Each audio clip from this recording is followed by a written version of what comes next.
7, well, that says 7, I think I'm a little late, 7:01.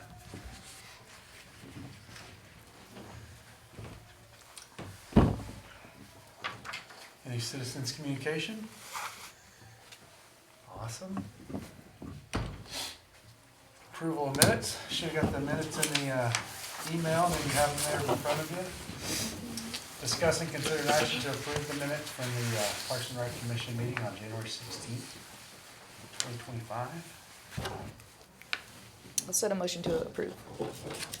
A second. Melissa? All those in favor say aye. Aye. Any opposed? Abstaining? Awesome. Okay. Got the director's report. Oh, the baby quiet. What'd you do?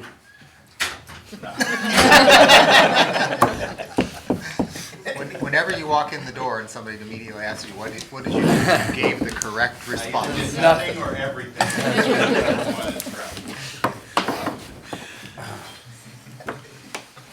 Okay. We talked about last time, for everyone here, we talked a little bit about the playground lottery. I want to go a little bit more into that, just so y'all understood what we've been working on over the last 5 years here. So 5 years ago, the average age of our playgrounds in our park system was 13.8. Right now, it's at 5.39. 2021, we had one playground replaced. We actually got one new one as well. 2022, we got 3 playgrounds replaced. And then we had Vine Creek join us, so that was another new playground. 2023, we had 3 playgrounds replaced. 2024, last year, we replaced 7 playgrounds. 2025, we've already done 1, and we've got 5 more that we're working on. So you can see we've added a couple new playgrounds, a couple new parks as well. 8 playgrounds have the ADA, or safety surfacing, which is something we did not have in any of our parks before 2020. When we first started working on this campaign, 60% of our playgrounds had some sort of design shade, and now we have over 100%, or at 100%. Can't be over. Can you? If we could, we would be. But 100% of our playgrounds have some sort of design shade, whether it's integrated, which means it comes up from the structure itself, or it's some sort of post, which is our preference when we can, much like the one you see here. It provides a little bit more shade canopy in those opportunities. Overall, on the playgrounds, just in the last 5 years, we've spent $3.7 million on playground replacements. But the great thing is about that number is only $850,000 or so is actually coming from the general fund, actually touched taxpayer dollars. 2.5 was from developer funding, and if you're good at math, some of that doesn't add up. So there's a little bit from PCDC and some grants as well. So we've had a very intentional effort to improve the playground offering all across the city. And so it doesn't matter what your parents do or what neighborhood you live in. If you're a kid, you're going to have access to an incredible playground in your neighborhood. And that's been the point from our department, from this commission, and from council. And you're going to see some examples of that still in the next coming slides. So speaking of Central Park at Falcon Point, Ray, I brought in that, if you could pass that around. We got a nice little note from the Alvers family. There's a note, and I can't remember the year. It was the Murchison Elementary class of 2035 or something, if you want to feel old. But that group had a meetup at the Central Park. It opened last week. They had a meetup on Saturday, and then Ray, as part of the HOA board, don't throw anything at him. But Ray and the HOA board also had a meetup on Saturday. About an hour and a half later, Council Member Doug Weiss was there for that as a Falcon Point resident and as someone who's been heavily involved. I don't know if anyone wants to read the card too, but nice little note in there as well.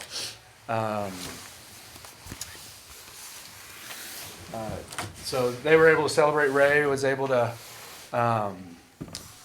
highlight the new amenity, and Councilmember Weiss was able to talk about some of the things we just iterated before. The cool thing about this initiative in some ways is that it's been something that grew from conversations with council and city leadership about what do we do to make this park system better. But, excuse me, when I first got here, the question would be, how can we be better than Round Rock, or how can we be better than Hutto or Cedar Park? And our goal wasn't to be better than the next department, because then you're chasing somebody else's vision. We just wanted to have something that this city could be proud of, these residents could connect with. And in some ways, it's allowed us not to only be better than Round Rock or only be better than Georgetown. Because with all due respect to all those park systems, and there's some incredible parks in each of those park systems I just named, none of them have 100% shade, none of them have an average age of a playground at 5 or less. And so the goal is to just be absolute dogged in the pursuit of excellence for our park system, and to have this quality park system that those quality of life functions might have mattered more to us than they potentially do to another park system, and that's okay. But these were ones that our council, that our Parks Commission, that our citizens saw as valuable, and those are what we've been working on. So, like I said earlier, Central Park at Falcon Point, couple slides here. You'll see Jeff, what type of shade is this? It's like shade overkill, right? I don't know what to call it. It's one of the most beautifully designed shades I've ever seen. Yeah. It's custom. Yeah, it is custom. They say you buy a Toyota in like the early 2000s because it was over-engineered. This shade's the same way. This shade will outlive all of us. I hope so. But this shade was a really incredible opportunity because of its shape, and because of what we were trying to shade. It wasn't a candidate for a traditional 4-post shade, and so we worked with our vendor. And we push a lot of our vendors. For those that have been on this commission for the last couple of years, we've pushed those vendors in some of our playground manufacturers to hit deadlines that we're looking for, to hit some of our intention on being creative. When you think of Heritage Park and that won a national award, one of only 2 parks. Oh, that's what I should have brought. In our show and tell section here, we also have the brochure that came out this year for all the playground manufacturers, and we're actually in the national brochure. So that brochure that goes all across the country shows Heritage Park not only as a winner of a national award, but it highlights what we're doing in our community. I'll bring that for y'all next time. We'll try to see if they can get us some couple extra. Congratulations. Yeah, thank you. And so we really do push the vendors, and this was no exception. We wanted a shade that hit the post that we were looking for, and that wasn't an off-the-shelf opportunity. Same thing with the photo on the right. We wanted to expand the footprint. We wanted to do something. We heard from some public engagement in a previous thing that community specifically wanted a nature play element, and so that's what we gave them there. You have this rock boulder theme that has climber pieces, and then it's got this concrete slide off a berm that they created. And that pour in place that you see there, they actually did pour in place underneath some of the areas of that turf too, to make sure that when kids fell off that berm, it was rated at our safety expectations as well. There's another view of the turf piece, and just a view of the other side of the new park amenity. Next up is Wilbarger Creek. Wilbarger Creek already qualified for shade with these integrated shades that you see. My mouse worked. Yeah. Here and here. To be quite honest, it's integrated shade. There are definitely some better options that we weren't going to win a lot of awards with that type of shade coverage. But at the time, that was all that we could get into that park. But these turf mounds, which sit out in the sun and are really fun opportunities for the younger kids to play on and for families to just kind of camp out at throughout the day, they really heat up throughout the course of spring and a summer peak season use. And so we wanted to try to shade that. And so these shade sales is also a custom piece. They had to actually install these in the ground, measure them out, and then go have the shade made and brought out. So it was about a 2-week process once the posts were laid out to get this shade. And you're gonna see that this shade doesn't cover the whole turf, and we didn't want it to cover the whole turf. What we wanted it to do is throughout the day, hover or maneuver around the turf while the shade hits it, so it just alleviates some of that baking. So when you are on it, when you're sitting on it, it hasn't had days or weeks or months of sun just baking it in, right? It's had some sort of relief, and so it brings the core temperature of that turf down. We want people to be able to sit out there and enjoy the sun. We want it to feel like what you would on one of those really manicured lawns. So we didn't want them to not have that sun function. We just wanted it to relieve some of the heat that people feel on those turf mounds. So that's Wheelbarrow Creek North. And then Wheelbarrow Creek South is a bond project, and Jeff will speak to a little bit about it as well. But it's coming right along. In fact, y'all are going to be invited, not to get ahead of myself, but our ribbon cutting is coming up soon. And so this is Wheelbarrow Creek. The parking lot's still blocked off, so you can't get to this point yet. So I just kind of took some photos as you can kind of matriculate yourself through the park system and see what it's like. So you go over a little bit of a, little footbridge over here. There's a little creek system that feeds back into the United States floodway waters and the Mocan. And so we've got some drainage that goes right under. So you'll go over that footbridge. You see it obviously right here as well. Coming from the parking lot to this promenade over the footbridge. Into this first landing area here. It's got a tree, it's got some native plantings, it's got some restroom options as well. For humans, the dog restrooms are further in the slides. And then we get to the park itself. So it's a dog park, with some trails and a trailhead. And you can see on the left that you're getting there, and there's the larger dog pen and then the smaller one as well. So there's, if you have a large dog or a small dog, they can be separated. You don't have to worry about, a large dog eating your little Fido. And then you can see over, I tried to stand on some limestone blocks. I'm not very tall even standing on something, but tried to show you a little bit what you see on the other side of the fence line. But what you'll see throughout is you're going to see some DG, you're going to see some actual grass turf, and then you're going to see some artificial turf. That's the first that we've integrated all three of those surfaces into a dog park. Our two dog parks that we currently have, Stonehill and the one at Falcon Point, are just grass turf.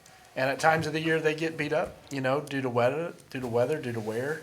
And so we believe with DG and some artificial turf in some areas, it's going to allow the grass that's there to last a longer period of time. And when that area is getting beat up, those dogs are going to have other surfaces to play on as well. So you can see some of the actual natural grass areas. You can also see we have a trail that goes all the way around the park. That wasn't in the initial design. That was about a $500,000 addition with some of the turf and the DG, was to add this concrete trail all the way around.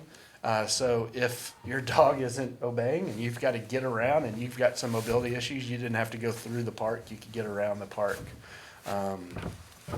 and still get to closer to where the dog's at. See some of the turf areas as well with the DG and the limestone, both areas for owners to sit and for the participants to be able to jump on and climb around. Like I said, you're invited. So this is our newest, I guess it's not our newest park because Wheelbarrow Creek North and Wheelbarrow Creek South ultimately are just one large park. But the south entrance of this is something that we've opened with the bond. We'll send an invite out as well, a calendar invite, but this Saturday, March 15th from 10 to noon. It's 712 North Cascades Avenue. Our incredible events team has got some dog-themed activities. But this is Pfluger Parkway here, and you're going to go into Highland Park, the subdivision of Highland Park, take Mammoth Cave, and your first left is North Cascades, and you'll just go left, and then you'll see the clearing that's the huge parking lot itself, and in a couple other slides, you'll see the whole layout of the park. It also has trail connections that connects south Wheelbarrow Park to north Wilburger Park as Yeah, well. I walked to it from the other. Oh, really? From the other Cool. park a couple weeks ago, it looked nice. Yeah, you can run those trails. I think if someone was chasing me, I might run them, but I'll take your word for it. Something that well, we didn't really know completely about last time we had y'all here with us. So around New Year's, we had what we thought was vandalism at the time. We were in our off season, so it wasn't at that moment, luckily, affecting any youth sports associations. Because our season, we kill our season around Thanksgiving, and we pick it back up around Valentine's Day. So we have that 2-month window that we can do maintenance and repairs and things like that to get ready for the next season. And we'd seen some boxes that are supposed to be tough to get into. People had gotten into them, and some wires from the outside perspective looked like there was just vandalism. Like we just thought a group of kids had gotten out there and had some fun right around or after New Year's. So we called an electrical company, and they came out. What we found out was they actually cut those, the folks that did it knew what they were doing. They cut those lines, had straps where they attached it to the copper, and then they pulled the copper wiring out of 14 poles. It essentially eliminated our complete electrical structure out there. At one point, we didn't have any security lights, the ability to even allow people to use it for restrooms. It was a completely dark spot. We found out through the police when we reached out to them that, and through our parks companions at Round Rock, that the same thing had happened to them. They had 26 poles hit at Old Settlers. So there's definitely someone that knew what they were doing, and they went through and took advantage of the opportunity of both of those parks being down. It took us about $40,000 to replace both the copper wiring. It took us 4 or 5 weeks, all in total. And what we did was these boxes are laid in the ground, and you would normally have some sort of a small concrete block that allows you to lift it and get access to these, but they're flush. And we've put limestone blocks over all these points. So you would now need a skid steer or a lot of motivation to get to these at this point now. So we feel like we've secured them the best we can moving forward. And we were able to open in time for our upcoming youth sports season. Now, speaking of the youth sports season, I don't know if you walked in tonight, if you could tell, it is cold. So we've had to shut down the youth sports fields. We actually just had to shut them down today and yesterday. Monday they were able to use them if they wanted to. Yeah, Yeah. but we rained out 2 days last week. Yeah, that's right. So as soon as we've opened it up, we've had some bad weather, which has affected youth sports. We've had a couple rainouts, and we've had some opportunities where we've had to shut down the restrooms. When we get below freezing, we shut down our restrooms, shut down our water fountains, and I have to have them 48 hours past freezing before we can open them back up. But our opportunity to shut down a ball field is actually 15 degrees wind chill. So there is a delta between a 32 atmosphere, below temperature freezing and that 15-degree wind chill. And so if folks wanted to be out there at below 32 degrees but above a 15 temperature wind chill, we've allowed people to be out there, and we've got porta potties out there for them. Not a lot of people have taken us up on that. They've enjoyed the heat inside. But they did get open back up, and we are working through these weather. We're expecting better weather next week. And luckily, most of these esports systems really don't get going until March. This is a lot of preseason stuff now. Just wanted to update you. We told you last month as well, we'll be closing the rec center next week. It's part of our annual maintenance, and it's just a time for us to strip and wax floors, to refinish the $150,000 investment y'all gave us a couple years ago of that gym floor out there, cleaning, and just having some of our staff get some training. So some of the stuff they can do or can't do when we're open 90 plus hours a week. We're a 7-day week operation. I mean, except for Christmas, New Year's, Thanksgiving, Easter, there's very few days that this facility's closed. So to get 3 or 4 days in a row to close for cleaning, we have to just close down for that.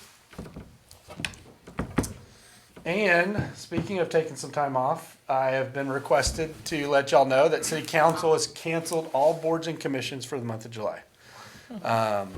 They just want to make sure that those citizens who are serving on those have the opportunity to know now that those are canceled, so you don't plan a trip around that thinking that you would have had the responsibility. So, it is National Parks and Rec Month, so we won't see y'all for that month. We'll be here for sure. They did not give us off, but they gave the boards and commissions off. So, but maybe enjoy a night outdoors. And then Jeff's gonna speak a little to on CIP. So this is a reminder. This board, one of the things this board does is help us make the recommendation of our 5-year CIP, our 5-year capital improvement program. Y'all get a chance where we kind of run you through what's going on, and then we bring it back in March, and it's a discuss and consider where you get to really talk about it and give input. That recommendation goes to planning and zoning, ultimately goes to the finance and budget committee, FAB, and gets wrapped into the overall budget presentation that goes to council and is ultimately approved in August of this year. So y'all are a key part of this process. And in fact, other boards and staff from other departments are waiting for y'all in March before we can move forward. So this is why we do a run through in February, just to give you an idea of what's going on, give you an opportunity to ask questions, and then we'll do a discuss and consider next month. Bond projects first. Yeah, Shane covered it pretty well, so I'll cover these pretty quickly. This won't be the first time that you see it. And this is, the 5-year CIP is approved as a 5-year plan, but the first year is the only one that will be funded after council approves that in August or September, whenever that comes around. So some of this stuff, can change year to year, but largely this is what we're looking at for the next 5 years. So Downtown East Rec Center, which you all are probably pretty well aware of at this point, 140,000 square feet, be part of the new Downtown East development, be right across the street from the new City Hall with the incredible plaza space, kind of in between the two. We'll have 4 high school sized basketball courts. The gym is a massive part of this project, which will also be 8 middle school courts, 4 full-size volleyball courts. I think it's actually a lot more smaller-sided volleyball, and then 12 pickleball courts. It'll include a second floor fitness and cardio area, an indoor aquatic space that's going to have some space for lap swimming, recreational lap swimming, working out, but most of it will be a recreational space. It'll have a first floor indoor turf area that's actually going to have I think it's a 20-degree ramp all the way up to the second floor fitness area, so folks can get their hills in, their workouts, their sled pulls, whatever, up to that second floor. It's going to be a pretty incredible space. I think the only rec centers that we've seen that have that are collegiate rec centers, so we'll be one of the first to do that in a municipal space. It'll also have an adventure track around the gym, so a lot of gyms have the track that you can go and walk inside. This will have a figure 8 where one is all one level, but the second circle of that figure 8 actually includes some stairs, some other ways to get your fitness in, so that'll be a pretty neat thing as well. And then the third floor, you see that patio will be the 300-person event space. Just to the left of that patio is the event space, and then the patio is included in that event space. Included in our bond is funding for land acquisition. So when we identify spaces for park development, or in this past couple years case, property purchased for the rec center, some of that so that 5.6 million now has 2.3 million left because some of those funds were used to purchase a property that the rec center will be on. But this will be for recreation space. We'll talk about destination play space here in a second. Potentially could be used to purchase some land for that or any other future park needs that we come across. So 1849 Park has currently 2 phases of it under construction right now. So in total, it's about $16 million, and that does include American Rescue Plan Act funds for Phase 1B.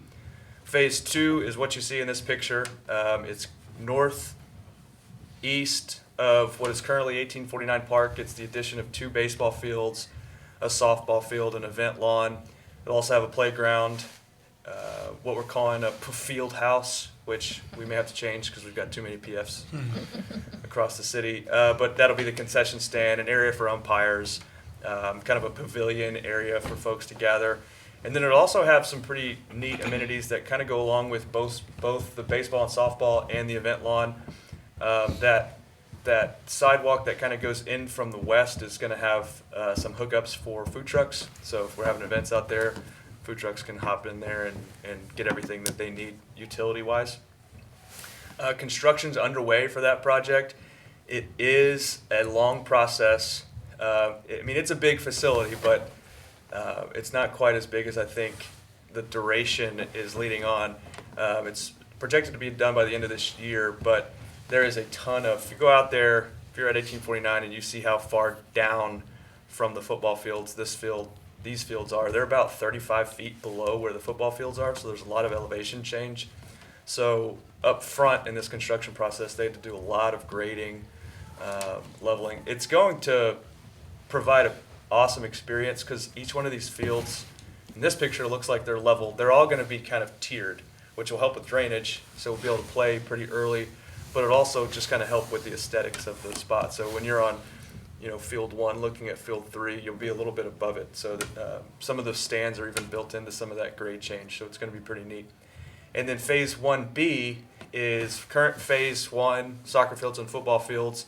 The football fields are currently unlit, so we'll be adding our Musco field lights, which are top of the line rec field lights that we can control from our phones, to those fields, and then adding about 600 parking spaces. And if you have been a soccer parent or gone out there to see some friends, kids play soccer or whatever, you know that parking is at a premium there. And so that's going to be a really good addition. Hopefully we won't have folks parking illegally like we've had over the last few months for out-of-towners. There'll be no reason to after that's done. And that's kind of the same time frame. I think that it's less work than this project. I think that one's supposed to finish around the fall, prior to the fall season, youth sports season. But a lot going on at 1849 right now. So some of these are going to be some future projects. Lake Pflugerville Phase 2A is proposed to start this year. I think we're going to get going with design. There's several phases of Lake Pflugerville Park. Phase 2A is concentrated around, you'll see in the right of that picture, that's where the beach area is currently. So Phase 2A is improving that space, adding some hardscapes, adding, I believe splash pad is in there, yeah. And then a lot of additional play components. So you go out there currently, the real amenity is the lake itself, it's the beach area. It gets really, really crowded on holidays, as anyone who's tried to go out there knows. But other than that beach area, there's a couple play areas. There's not a whole lot on this north side of the beach next to the parking and restrooms. So this will be adding a lot of play value to include some additional trails on the north side of it. So it'll be a lot of value added to that area that's already popular, but really isn't terribly popular outside of summer and holidays. Get walkers out there all year, but that's really all there is to do currently. So Phase 2A will really increase the playability of that area. Murchison Mallard Pond Park is located on the north side of Falcon Point. That project just got bid out. We'll be starting our pre-construction meetings with the contractor here pretty soon. But it's part of our neighborhood park expansion. So that'll include an additional playground, pollinator garden, and then considerable amount of open space and trails, kind of tying in exactly what Shane talked about with the Falcon Point Central project, that nature play. This is going to have a lot of nature play added to that area. And we do a bad job of naming it. Murchison's its own park, Mallard's its own park. But Mallard was included in the bond, and what you see is the Mallard improvement. It was just a small playground replacement with that ADA surfacing and integrated shade. Piccadilly Park is kind of in an odd place right now. So Piccadilly Park is on Piccadilly Avenue, is what it's called? Piccadilly Drive. And it's in an area, it's just south of an elementary school right there. It's in an area that is kind of marked for considerable amount of drainage improvements. And so some of the things that we intended to build here would have had to have been removed more than likely by drainage improvements that occur here to get a lot of the folks that live in that area out of floodplain and flood danger. And so we are kind of going back to the drawing board on this one and designing a lot of what you see here. It's going to be a lot of natural space. This park was part of our undeveloped park master plan, but I think what we're going to aim to do is provide some trail connections here. So we're going to do some design with this as sort of a trailhead, and then it goes down the creek all the way to parks over there, Finnig and Grand Avenue. Grand Avenue. Yeah, so there's a connection to Grand Avenue from the east, but there's no connection from the west. And then northwest of this park, it leads to the city of Austin and other communities. So we see this as a connecting point for Pflugerville to other adjacent cities. Kelly Lane Park is also on the kind of northeast side of the Falcon Point development. This was also part of the undeveloped park master plan, and this one will go out to bid in the next month or two. This will include a playground, pollinator garden, and trails, and will also include our first outdoor pickleball courts in our city. We got a lot of pickleball folks that play here at the rec center, but nothing outdoors in our system currently. We've got the tennis court, but not, it's dedicated. This Yep. will be dedicated. Will Barker Creek Phase 2, Shane already talked quite a bit about that, but that project is finishing up now. Really, it's finished. It's just kind of final inspections and making sure that everything with the contractor is finished. But if you went out there, you could walk those trails now, and it's a really awesome facility. Someone even say you can run them. You could run them. Well, Yeah. they're being chased, right? It's crazy. Yeah. Like bears. That might be me. Right. I might be chasing Shane through our trails. But yeah, March 15th, I'll send out a calendar invite, so make sure you're there with your pups because we're going to make that a dog-centric ribbon cutting. Might even find a way to get the dogs to help the mayor cut the ribbon. Not sure. Just cover it in treats. Destination Play is a thing we're really, really excited about. Is this Gary? Is this at Cary Park? This is Cary in New York, Yep. North Carolina.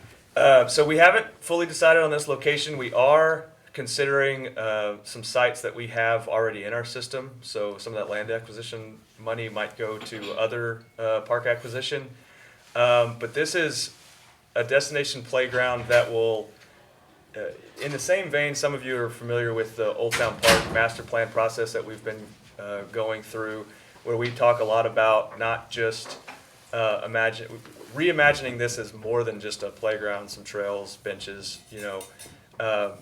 If you've been to Alliance Children's Garden in Austin or Easton Park, the new development down in East Austin, they've done a really good job of having these park spaces that are more than just a playground. It's completely integrated into the landscape. You can see this is Cary, North Carolina. We love to use this as an example because this is kind of one of their downtown spaces, and it's got a lot of elevation change and all of that's integrated into it. There's a lot of places to play that are, again, not a traditional playground. I guess you can slide out of this bird's neck.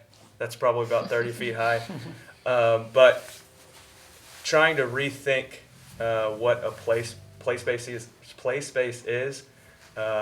Also integrating a lot of things for kids with disabilities, having a lot of inclusive play, so that's something for all families. And then this will be, by definition, a regional park because people will travel for it. There's several of these in the Austin area. We don't have any in Pflugerville. We're really excited to make this space something that people kind of know Pflugerville for and are driving to Pflugerville for. So other CIP projects, like I said, we're in the final stages of our Old Town Park and Historic Water Tank Master Plan. This is a beautification of the historic property. So the historic water tower is right across the street from Old Town Park, which is our one of our oldest parks in our system, and both of which need some TLC. And we've worked with TBG Partners, who is a landscape architecture firm that's known throughout the country for designing some of the best park spaces anywhere. And they're really trying to make this similar to what I was just talking about with Destination Play, a gathering place, a place that's more than just a playground with some benches and water fountains and restrooms, something that tells the story of Pflugerville, something that can help us understand and help families and kids understand the significance of water, what that water tower meant to the community for so many years. And so we're in the master planning phase of that currently, but our hope is that we jump right into actual design. So what you see there is the final design concept that TBG will be presenting to our city council in the next few weeks. And then we hope to go right into actual design of this facility and construction in the next year. Yeah. Excuse me, I had a question. Yeah. Did they come up with any plans for parking there? Yeah. They did actually. Along the road, 12 spaces. Along the road, yeah. So the idea that they presented to y'all of And to be fair, some of the And board some of y'all members are weren't here. new, yeah. Yep. So that park doesn't have any parking at all. It's a 1 acre linear piece of property, as you can see in this picture. That picture is not what it looks like at all. But A worse version. Imagine a worse version. yeah, you can see the roadway where they have those white cars parked.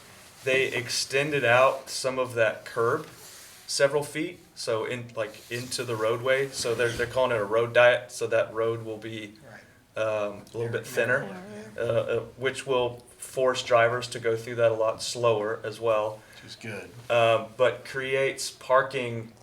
We didn't talk about how many spaces, but it's probably 20 to 25 spaces that they'll create along the road. And it's not just, lines that say you can park here. They have, I don't know what you would call them on the side of the road, almost like a median where there's like landscape. So it designates that area is parking and it's not drive space. Right. Yeah. And is the Yep. intent, because I know that there's a road that kind of bisects the existing Old Town Park between the water, is that the intent to kind of develop over that Yep. section of road? Yep, and that's part of their final concept is to develop over that, and that was really one of the big talking points throughout the entire master plan was what do we do with this road. We did, for those that weren't part of the process, so the Park Commission was on that steering committee. It was the Parks and Rec Commission and the Planning and Zoning Commission together, but we did a lot of public engagement. We did public engagement at Rock the Block, at Deutschen Pfest, and then we actually did in-person engagement at the park so that we could get that neighborhood actually involved because they're the ones that are going to be impacted the most. And that, one of our big goals at the in-person, at the park engagement was to see what that neighborhood thought of closing that road. And it was looked upon incredibly favorably. Even by the folks that lived right there that would have to now go around to get to their driveways.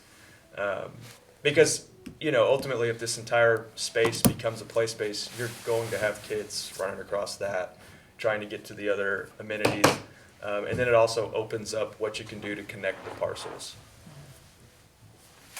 Is there a water feature integrated into that, or is it? Yeah. that Yep, coloration? yep, so they've got, I'll try to cover it as much as I can. So they're trying to kind of tell the story of water in our community.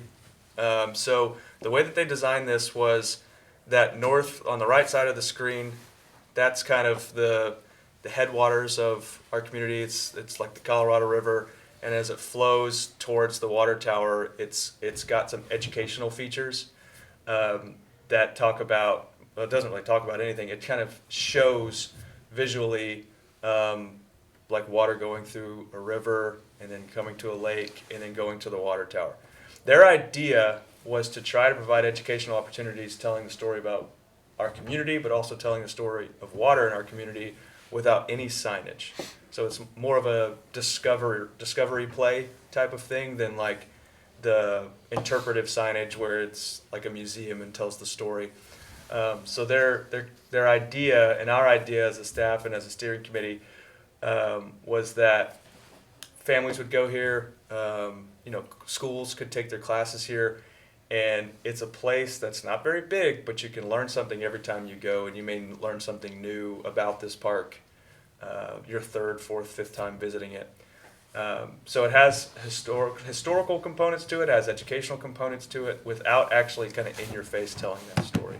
So there is a water feature that's sort of like a splash pad, but in a more a less in your face way. So it's not things spraying out at you. Not like an aquatic off the shelf splash pad. Yeah. Kind of similar to how like Pfluger Park's got that, impromptu splash pad. Yeah, right. Yeah. We've even talked about doing some like well pumps, so kids are pumping water and it goes into like a little creek system and feeds the plants that are around there. So things that kids and families could engage with, even if it's not this cold, but too cold to get in water. So yes, there's some water features, but not in the traditional sense, not in what you would normally think of like a splash pad. Pavilion up here, restroom up here, elevated walkway that has some public art opportunities, and then you kind of get to a more passive side where there's spots to just sit and relax. There's potentially some spots for like people to play games, come together, picnic. You kind of have like this lawn area where you can set out blankets and food, and you can see the youth playing or whatever, but you don't have to be involved in it if you didn't want to be in the middle of it. Yeah, in their concept, Shane, if you'll hover over the middle part of so that part of the elevated walkway right there includes a net. So you kind of see a hole, looks like a water drop in the elevated walkway. That's a net people can like hang out in, or kids can climb in. Like a hammock. That's hanging over 10 or 12 feet over the park itself. So their idea was it's kind of more active engagement towards passive engagement on the south side of the park. The idea was that it's a multi-generational park. It's not just something we're building for families with kids. It's something that this is an older neighborhood, so there's a lot of seniors that live in this neighborhood, so they can engage with this and get as much enjoyment as a family that's bringing a 5 and a 7-year-old. I think they did a really good job of trying to utilize all of the engagement that we received.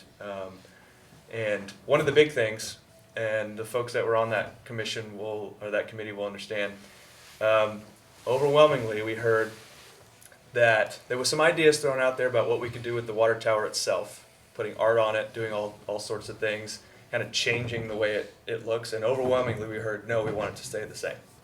That's an iconic part of Pflugerville.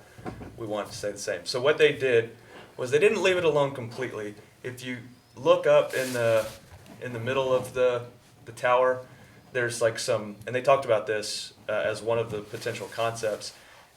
I don't remember if it's glass or it's some sort of like translucent art pieces that has a bunch of colors that like the sun will shine through in different parts of the day. But it activates it differently. It activates those colors differently and might activate it on the ground in some ways. So it doesn't change anything about the water tower. You're driving down Pecan, you look at the water tower, it still looks like the iconic Pflugerville water tower that everyone remembers if you've lived here your whole life. But once you get to the park itself, there'll be some obviously new features for folks to enjoy. So I have a finance question. So originally we talked about, when they were talking about changing the look of the tower, was there about a $385,000 price tag on that? Or am I getting mixed up with something else? So there was some money spent by utilities to The repair and maintenance and, mitigate all the lead and all the things that happen Yeah. with an old building. And then they lit the water tower, and then they kind of included into this part of the process. because of the feedback from the public, there's really nothing else being done, no paint, nothing else being done to the water tower itself. It's just adding some of these acrylic type pieces that when a kid comes at Saturday, it may be orange and blue, but if Right. it comes later in the week, it's over here and it's pink and purple or whatever. But how did that fit into that amount that I'm talking about? Oh, the budget is, I wish it was $300 and something thousand.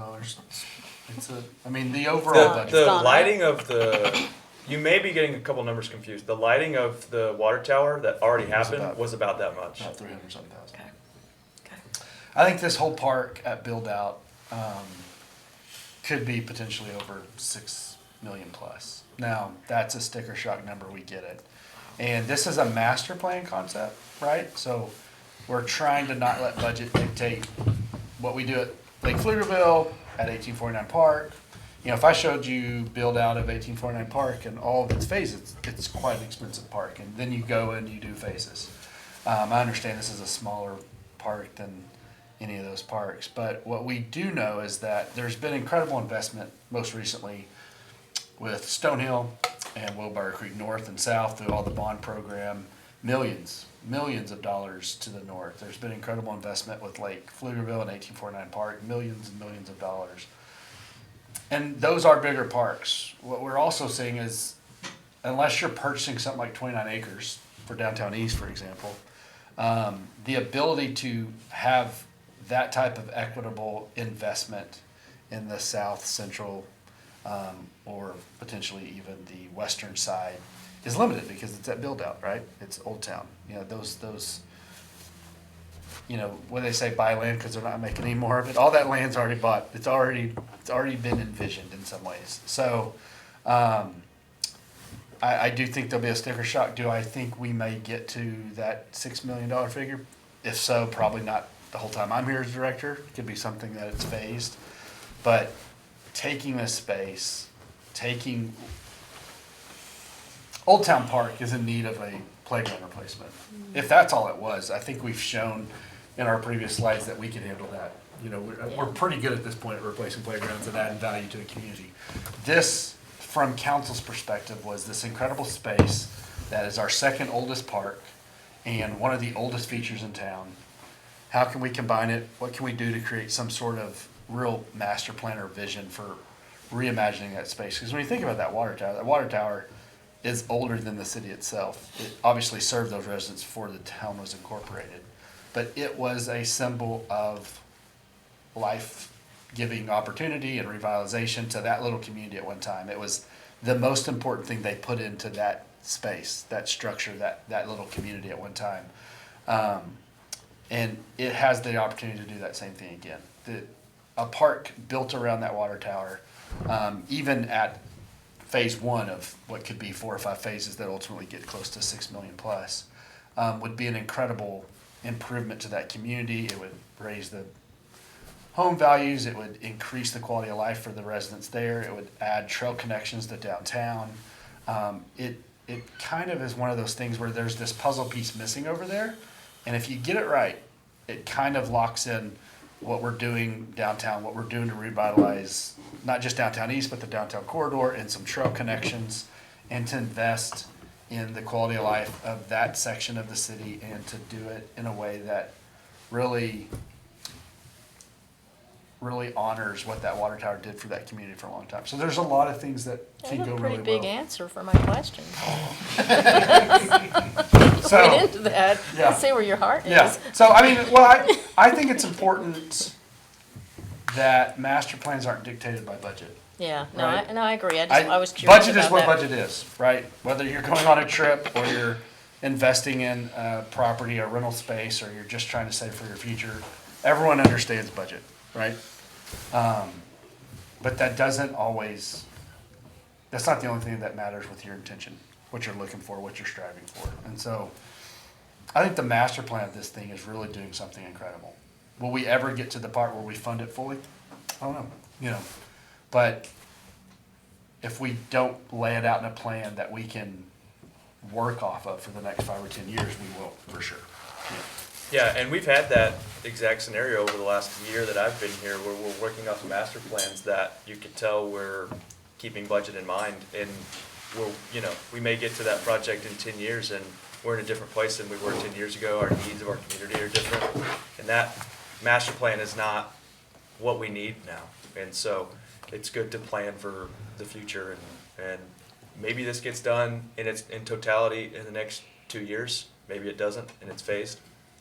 And if it gets a restroom and off-street parking, and it qualifies for a community park, not just a neighborhood park, that has access to those developer funds that we were able to offset a lot of the playground replacements, and then it makes a larger sticker shock budget much more palatable when you think that that could be used by developer funds and not any taxpayer dollars, right? So like, if I told you it was a $6 million park at full build out, and I could potentially have the developers pay $4 or $5 million over the next 10 years, and you would pay $1 million over the next 10 years, $200,000 a year, whatever, I think that's a much more palatable thing to wrap your head around. So we're doing a lunch and learn next week with council to make sure we're still on track.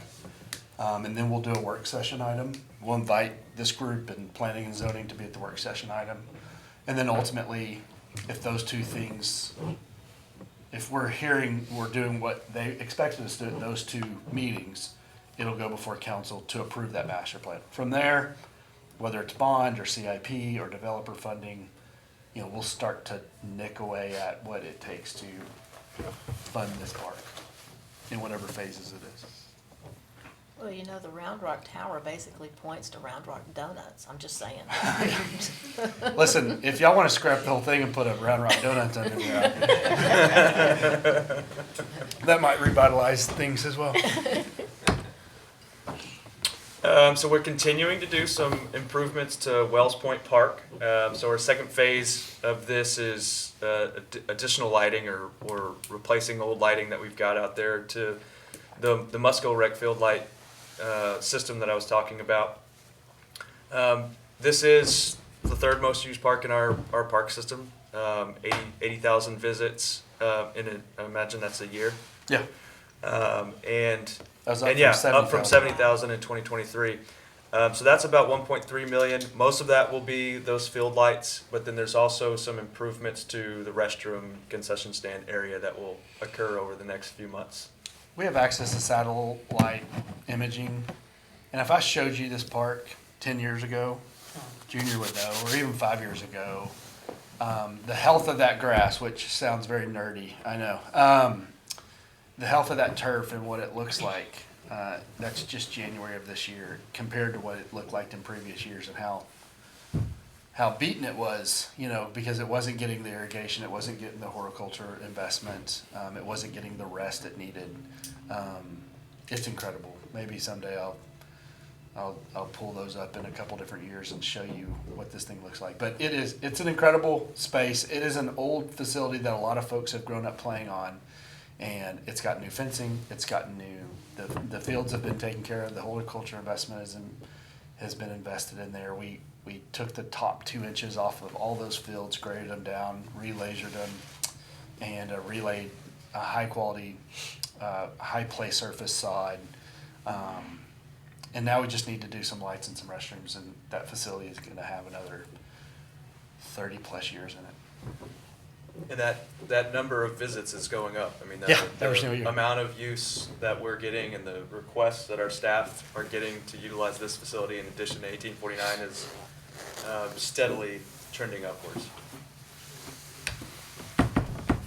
So a different phase of Lake Pflugerville that'll be in future years is Lake Pflugerville's boardwalk and pier replacement. So this will be on the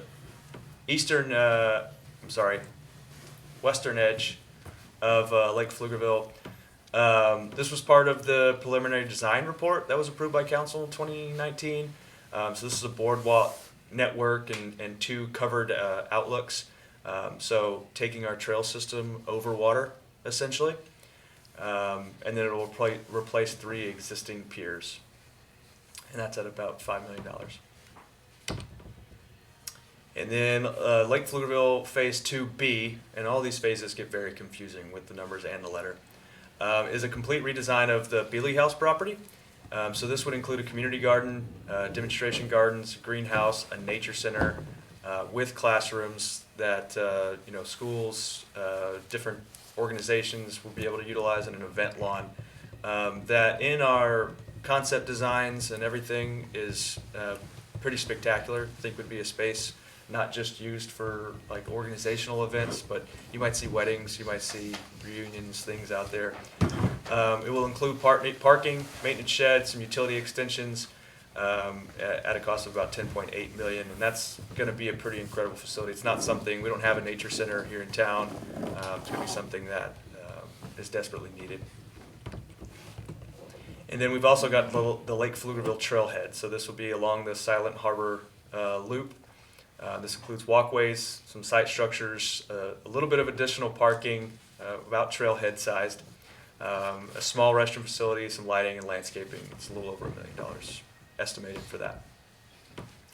And then looking into the future of 1849 Park, if you weren't aware, 1849 Park goes a lot further back than what is just current 1849.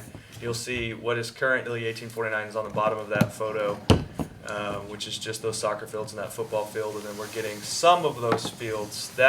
This was the concept from 2012, 14 maybe? 15? Yeah, something like that.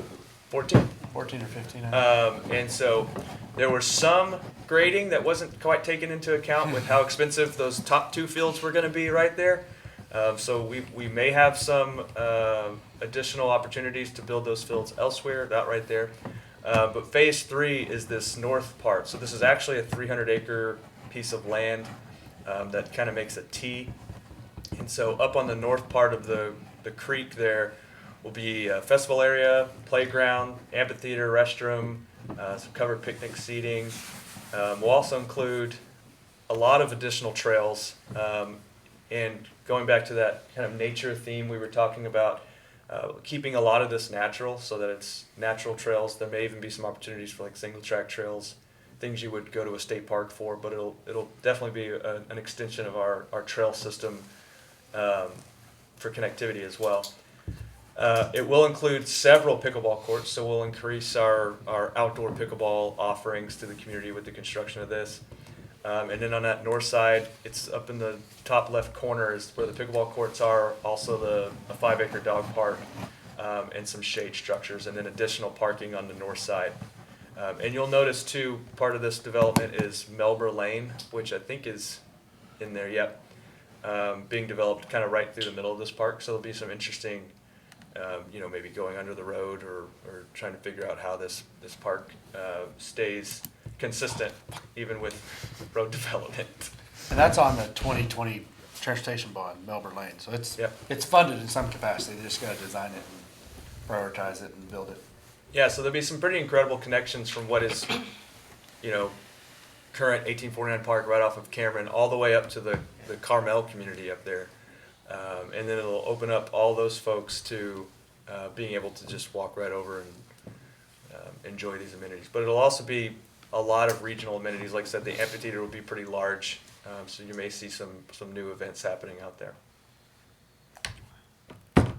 And then, even though I wasn't here, but I'm sure for staff it feels like we just finished our Parks, Recreation, and Open Space Master Plan. The industry standard and kind of best practice is to update that every 5 years, not go into a full rebuild of your master plan, but to update that. Also helps you stay in compliance with TPWD for grants. The local park grant requires not only a 10-year Parks Master Plan, but an update at 5 years. And we're estimating that at about $500,000. We also have the Downtown Trail Corridor Study. So this would evaluate trail development from Finnig Park to Bowles Park, which in between those two includes Pfluger Park, Gillen Creek, the outdoor fitness court at Gillen Creek. What will be downtown east will be, along that trail. We're thinking the destination play site. What we're really hoping is that we find a site close to downtown east so that that's accessible and increases the usability of our downtown for families and community members. And so this will take into account a lot of placemaking possibilities. So, think of a trail as just a trail, or you can think of it as a place to stop and enjoy something like what you might see in that photo. And so we'll be undertaking that in the next couple of years. Our annual trail outlay is just an ongoing expenditure in our CIP program. We have about a little over $1 million per year, and this is supported by our comp plan, our ADA plan, our ADA transition plan, and then obviously supports our Trail Capital Texas. Be supported by the Mobility efforts. Master Plan. And it'll be Yeah. soon supported by our Mobility Master Plan, which is essentially a comprehensive plan of all of our connectivity and transportation plans put together. And then future park development. So we'll be looking in about 5 years at design for a new park that, in the same vein as what we're trying to do at Old Town Park and the historic water tower, kind of highlights the close-knit history of our community. Okay, so that's the CIP, big amount to digest. In the next month, before we bring it back for discussion, consider if at any point you're like Shane or Jeff, I've got a question about this, or I'd love to hear more about this, or I'm new, right, to the board and I hadn't seen this. Some of the board have seen this a year before, potentially in some capacity, maybe not the cost, but they saw the idea, and maybe you're new and you haven't had a chance to see it all, and you're thinking in a month, I don't know if I can vote on this. Reach out, let us know. We have time that we'll run you through and give you a little bit more depth if you need, or answer any questions you have, old or new, on what we've been doing and the plan of this 5-year CIP. Like Jeff said, year 1 of the 5-year CIP is budgeted by council. Years 2 through 5 are unfunded. And so the numbers that you saw were the numbers that we're throwing into the 5-year CIP. Not all those are that 4 point whatever million for the park, or even the 60,000, for example. That's a placeholder for it. It's just knowing that we want to highlight this close community has got a history of being really close. We want to do a park that kind of highlights that. Let's put a highlighter, let's put a marker down, Yeah. We're not saying we're trying to do that this next year. So if you want to know more about what's next year specifically, or any one of these things, just reach out. Any questions? All right. Next is a discussion that we kicked from January. That came to us from one of your fellow commissioners, and it's about the Dark Sky Initiative. So the Dark Sky Initiative, Dark Sky International is the folks that oversees this initiative. And it restores nighttime environment, protects communities from the harmful effects of night pollution through outreach, advocacy, and conservation. It prevents the light pollution that disrupts the wildlife, and it implements policies that use light when needed. It's more targeted. Some of the lights are changed of colors, so maybe it's not always white, maybe it's red or some sort of warmer color, and it's never brighter than necessary.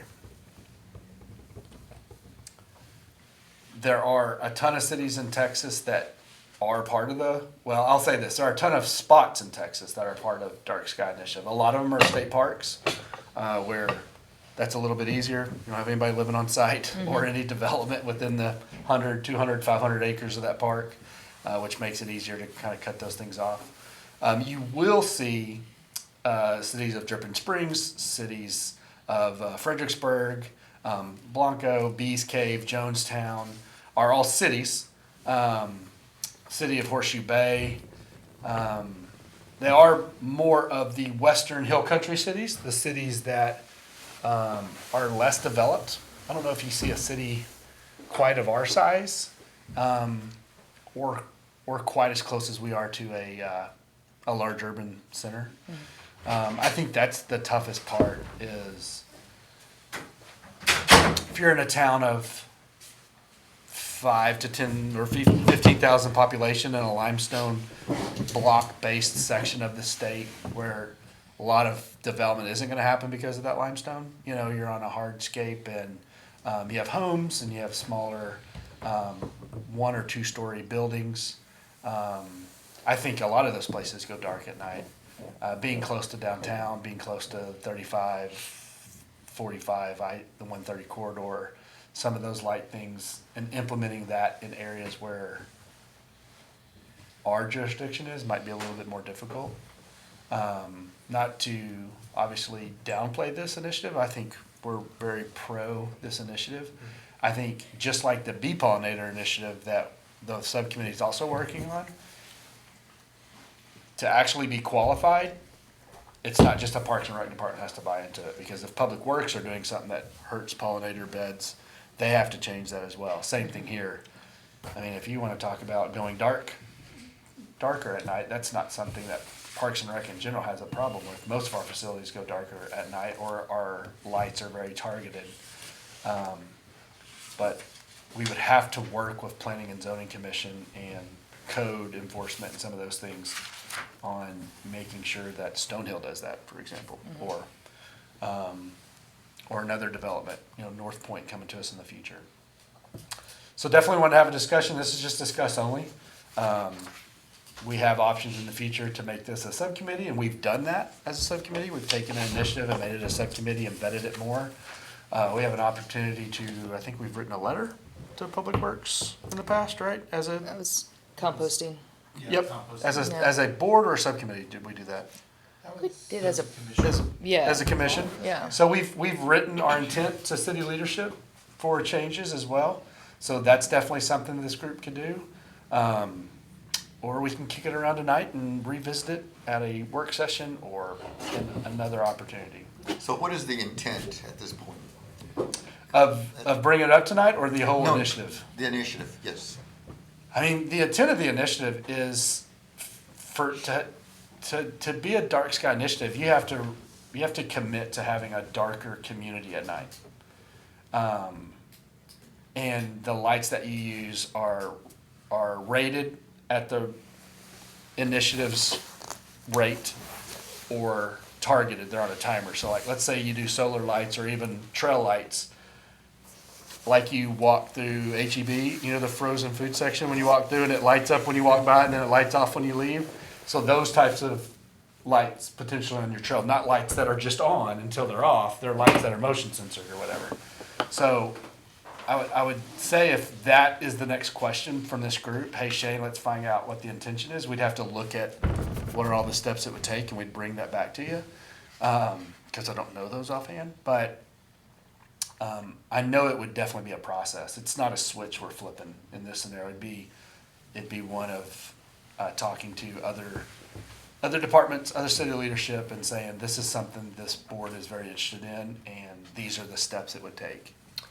And I think something that Parks and Recreation departments can do, we can't require unless it's part of our code that developments or existing developments are reducing their lights.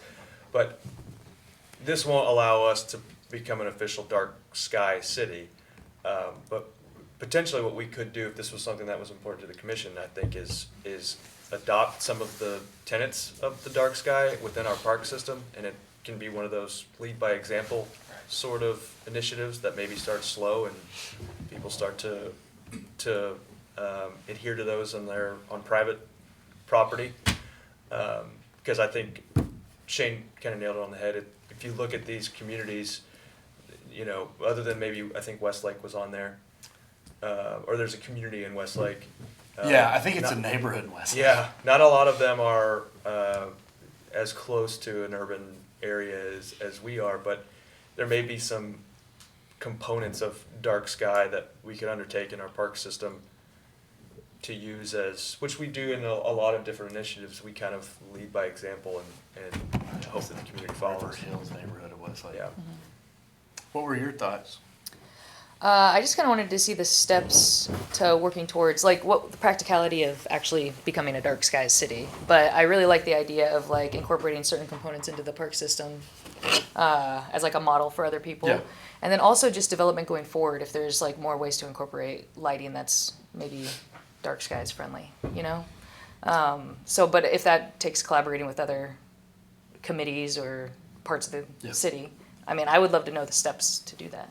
Yeah, if we were, I don't know, Junction, Texas or something, further out in a spot where development wasn't as strong, I think it'd probably be much easier. Yeah. And I think even a Parks Department there, although I don't know if they have a Parks Department there, I think a Parks Department could probably even lead that initiative, that charge.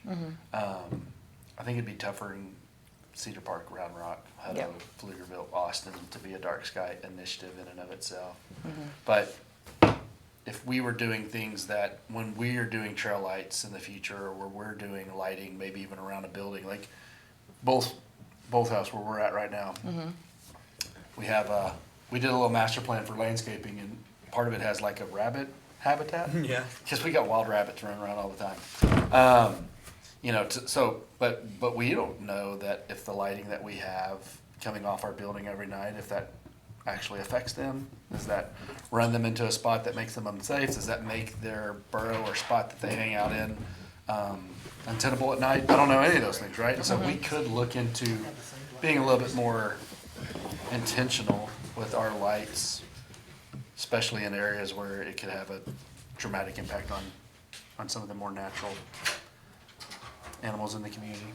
Yeah. So, yeah, if we want to try to, say, write a letter to the city council or something, we need more, clearly, we need more information. Yeah. Yeah, there's a website that I just looked up. It's a Texas State Parks Dark Skies Program. It's got a bunch of do's and don'ts. And put you on the chair of this little Yeah, subcommittee if all you that don't watch stuff. out. One city I don't see up there is the city of Lakeway that I know did some recent code amendments or changes to their city code where they actually did implement a lot of those principles that the International Dark Sky, mandates for being designated a dark sky, city or dark sky place. I think that trying to, obviously, I don't think the intent is to jump to changing the code, although I would be all for that because I think there's a lot of benefits to doing that. But I think starting with the parks and leading by example is a good option where you could, That's use a it good as start. beta test, so to speak. But I think does Round Rock or Hutto or Cedar Park are they looking at similar designations or? So I was the director in Hutto for a year, but that was 5.5 years ago. So not at that time, and I haven't heard. It's not something I've ever brought up to Rick or DeVito in Cedar Park. So it could potentially be happening, and I just don't know about it. But it hasn't come up. Yeah. So it could be something they're working on, and we just don't know about it, or it could be something that's just not on their radar right now. Because it does seem like more of a selling point if additional cities are kind of buying into the same Sure. idea, whereas like It's a domino if one Yeah. person really starts to do it. if we're a dark sky city next to Austin, kind of. Well, I think that's why Bee Cave and Blanco and those are all doing it, because I do think their environment helps them, right? I do think their lack of development, their lack of being on some of the major freeways and the things that would maybe take them out of it are also allowing them to just step up and do it. But it's not a coincidence that 4 or 5 of them are neighbors. Like, I think if every city around you is doing it, at some point you get bullied into thinking, okay, well, everyone else is doing it, we got to do it too. So Somebody's got to be first. that's right, right. So I don't think this is a bad thing. Yeah, I think the question is, what does this commission want staff to move towards next, which is bring this back with more info. I would like to see, know what other, maybe exactly what steps we need to take working with the other committees or other parts of the city. And then, if it is possible to incorporate maybe into the master plan, putting more like lighting and future developments that's dark skies friendly. Yeah, it sounds to me like if we're gonna do anything more than just tell Shane we wanna have the Parks Department do something, we're gonna need a subcommittee to kind of ferret out the details and stuff as much as And if there's maybe and maybe contact people in some of these other Austin area. I mean, Jonestown is not as densely populated, but it's still a suburb of Austin. Yeah. Bee Cave too. Bee Cave Yeah. is 71 running right through. Yeah, of all the names up there, I was probably most surprised to see Bee Cave's name up there, because they're right on the edge of what I would have felt would have been really tough to have gotten that certification. They just recently got it too, so they may have some ways that they navigated some of that. I mean, they have a Stonehill type downtown, because I know their city hall's there. They have they have like a big Barnes and Noble and a city hall and shopping, and so they have something that they would have had to work around and mitigate. So they may be the model. And I don't know if it's possible, but getting feedback from some of the neighborhoods that do it and the benefits and how they like it, because that might be something we can bring to HOAs or, Yeah. Ooh, that's an interesting. Maybe Yeah. integrate into, again, the downtown east design. Yeah. I'm not sure if that's already been considered, but. Yeah, I mean, obviously downtown east is running quickly downhill, but I think, and we're actually planning and development services are working on some code.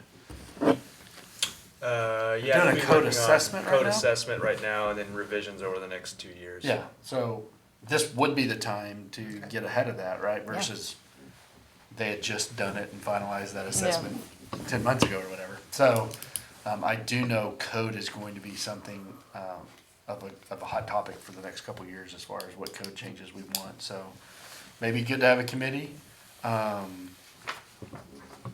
And that committee kind of workshop some stuff, bring it back to this group, get something where we're either writing a letter at some point or making a recommendation ultimately to planning and zoning or council for next steps. I would join the committee. So what kind of motion, You're on it. what kind of motion do we need to say? I can't motion anything tonight, Yeah.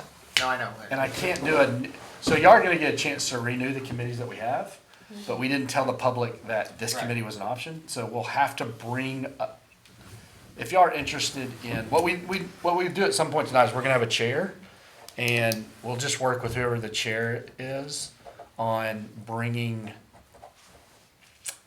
a subcommittee, a dark sky initiative subcommittee. That we'll have to vote that in, and then the next item after that will be y'all can make appointments. And that'll be pending, obviously, if the subcommittee is approved. Okay, so do we need to make any movements, or can you? No, we can't do anything discuss only, I'm just working off head No, I nods. know, I mean, to indicate what we want to do. Oh, no, I think, Okay, I that's think fine. if I get head nods that a subcommittee is what y'all are interested in Okay, next, yeah, that makes sense. I can work with the chair on bringing that up at a future meeting. Are there any other city entities looking at this, like for example, planning and zoning? Or, Oh, planning zone would be heavily involved, I'd imagine. yes, Yeah. but do you know if they've Oh, already if they're looked- currently looking Yeah, at it? if Man, they that's a look at great it. question. Y'all have got, Chelsea, former Parks Commissioners on planning and zoning. Yeah. So you've got you got a secret agent over there. Double secret agent. Yeah, I know a couple of those guys on there too, so. Yeah, I think there's probably at least a couple of people over there that would be very interested in that concept. And every now and then we do work joint sessions between planning, zoning, and Parks and Rec Commission. That may be a great topic for that type of joint session as well. I haven't heard that conversation go up internally. Okay. Maybe it has with the No, I haven't either, commission, but I bet, knowing even Jonathan and Andrew Crane and a couple other people over there, I think they would be very interested in at least the discussion. Yep. I will say, to touch on the downtown east, planning and zoning does do where you have to have a certain amount of light that can't bleed over into the next part, and that's something they've been considering with the rec center, so it is something if it's to the dark sky standards is a different question, but Yeah. they already do look at those kind of things, the light bleed that happens, so. Yeah, I'll be honest, I think it'd be tough to find someone that is in government, cares about planning or parks, that would be anti-dark sky initiative. It's the one bite of the elephant at a time, you know, cause it's a big thing to take on overall, especially in a larger city with just more development and closer to an urban area. I think it gets tougher to get that initiative across the finish line. Okay, I've got head nods. I've got some direction on next steps. So, thank you all for that. Yep.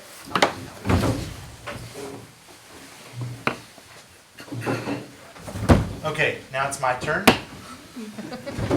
So, to set up what Jonathan's gonna talk about, I think I told y'all this last time, Deutschen Pfest was a citizen committee, but we had trouble ever getting that to a full roster of citizens, so we were having quorum issues. I think we only had 4 of our 7 or 8 meetings. 3 of the 7. 3 of the 7 meetings. So it makes it really tough to plan an event when you just don't have enough people to be on there.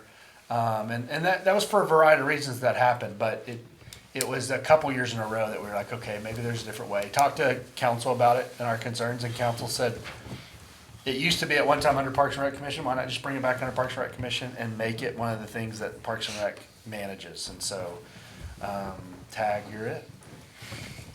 So, real quick in getting started, the city has an incredible special events team, so I want to let them introduce themselves. They're here. This is their punishment. So That's right. Sorry, back in the back. My name is Paige Garish. I'm the business ops supervisor for the Parks Department. And then you'll meet Gabby here in just a second. But yeah, we are your events team. I'm Gabby Vega. I'm the events coordinator for Parks and Rec. And Shane often does a comings and goings slide. Gabby would be a stayings slide because just recently she was promoted to the events coordinator position. Well deserved. So great job, buddy. Although in true government fashion, she was doing it for years without. So the purpose of the discussion tonight, and I'll try not to take up very much of our time, is mostly to set a groundwork for what 2024 Deutschen Fest look like, so that at the next, we'll probably do one of these at each meeting.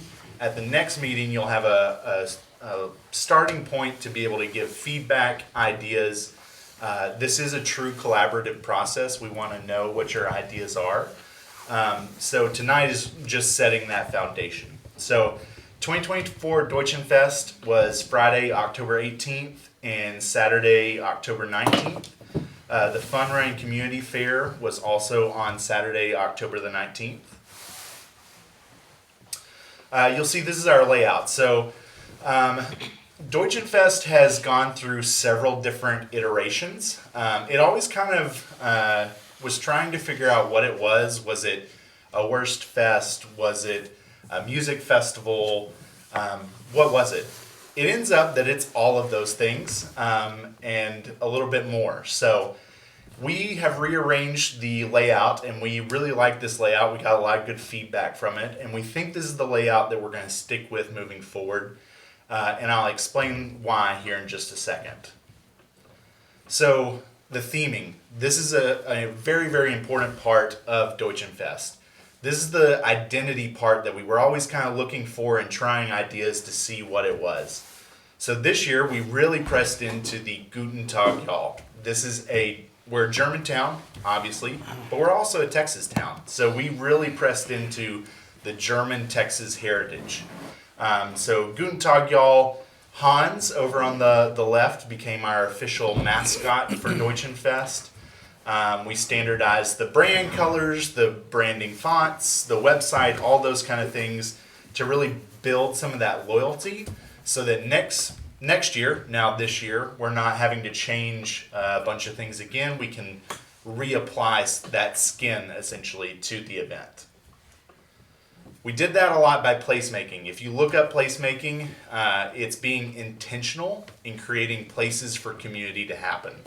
So we didn't just want an event where you came, you walked around the trail, shopped, and then you left. That's not placemaking, that's not being intentional. So what we did in this last year is we created a lot of Instagrammable locations. You can see the Guten Tag, y'all, that was all over the place. Hans was out there so you could take pictures with him. But we also created a lot of seating places, well lit, where you could have a private conversation away from the music, away from the game, and just catch up with a friend from out of town. So we really, really tried to be intentional about making places where people could come together and interact. We also tried to create dwelling places. We wanted to keep people there for as long as they wanted to be there. So in the beer garden, which we'll talk about here in just a minute, we did have a giant screen. The only thing that might have made this weekend better, and some people might disagree, is if Texas had won that game. So, yeah. But you can see we also had lots of shaded areas where people could come during the day, during the night, hang out, eat their pretzels, drink their beer, and just get to socialize with each other. So one of the really big changes that we made this last year was the beer garden. So this is an idea we had kind of kicked around. The way it worked is there were 3 different entrances to the beer garden. Each one of those entrances had a beer vendor. Once again, as a reminder, the city permits the nonprofits. We do not permit the beer vendors. We permit the nonprofits. And so they are then in charge of sourcing that alcohol for the event. And they were inside, so we essentially created with this white picket fence a place where they could go get that drink, they could then leave that area, or they could stay within that spot and kind of create another part of the festival. And we, just for a note, we work with the nonprofits because this is a community event for sure. This is also a lot of service clubs Black Friday. This is where Rotary and some of those local Boy Scout troops and some of the other service clubs that you may or may not know make most of their fundraising capabilities, where they're able to pour back into the community for a year. So we try to work with Rotary or with Pride or with the Parks Foundation, and they work with an alcohol vendor. They negotiate whatever cut they get from that alcohol vendor, but it is that group that we're working with, and then they're working with the alcohol in whatever way. And each organization does it totally differently, but it's their ability to actually, a lot of ways it's their biggest fundraiser of the year. And talking about the vendors, so there were 5 exit points. You'll see the arrows; those were kind of the entries and exits. You can't really see it, but there's little red dots. Those are the beer vendors. Inside there was the seating tent, the jumbo screen, German bands, and then the Explore Pflugerville tent was set up in there. Just to note some items of improvement that were noticed in our after action. The German bands, we've got to figure out a balance between the main stage, the football game, and the German bands. At times, one of the 3 of them felt like it was getting lost in the noise of the other ones. So we've got some balancing to do with our timing on that and the artists that we're picking and those kind of things. Texas plays Kentucky away, that may help. Yeah. They're not playing Georgia at home, so. So once again, the beer garden, you can see this is Pro's 3-legged goat, and then Rotary was there as well. Shout out to our Parks Foundation. Yeah. I recognize that back. Inside the beer garden, we also offered contests. So there were about 190 people total that participated in these events. We did Stein holding contests. We did pretzel eating contests, both youth and adult. If you ever wanted to not want to eat a pretzel again, just watch one of those people eat those things. Some potential additions for 2025. We've talked about a Hammerschlagen, which is a cool name. Essentially, it's a nail drive contest. So we've talked about that. Pretzel cutting, where you, with like a machete, chop the pretzel in half. You weigh both halves and see who gets closest to the middle split. A keg squat, we think that would be a lot of fun too. All these have waivers, by the way. The facial hair contest, we have a dark horse here in our department. So all different ideas, but this is one of those places where if you have an idea, if you've seen something crazy on TikTok or Instagram, share it with us. We want these cool things for people to interact with. This is also a great place to do outreach. You heard Jeff talk earlier about Old Town Master Plan. You can see that on the right. The Explore Pflugerville tent, they were really repping the trail capital of Texas for us, handing out a bunch of information both to people from the city and from the surrounding areas. So we got to brag on Pflugerville quite a bit. The library was there. The forester and the water conservation were there giving away water meters, talking about trees and water conservation. So there were a lot of ways for people to reach out. There were also 7 sponsors, so it was a great chance for those community partners of ours to get their information in front of people. The community fair. This is another one of the areas where we, in our after action, got some feedback that we need to make some improvements. And we actually made a lot of different changes this year to the community fair. We had a bounce pad, we had pumpkin painting. For the first time, we had a donut truck out there, Blazing Glazing Donuts. They were awesome. They also did coffee and hot chocolate. In all, we had 21 community organizations, and then we had 2 community performances. This, along with the next slide for the fun run, those are both on the same day, if you want to go to the next one. So they're on October 19th. The race starts at 8:15, so people kind of wander through the community fair. It's a 3-mile course. It's trail only. We really love that. It highlights our trail system, and it prevents PD from, they're already doing a lot for us, prevents them from having to block a road as well. We had water stations, cheer stations, Orange Theory, one of our sponsors, did a pre-race warm-up.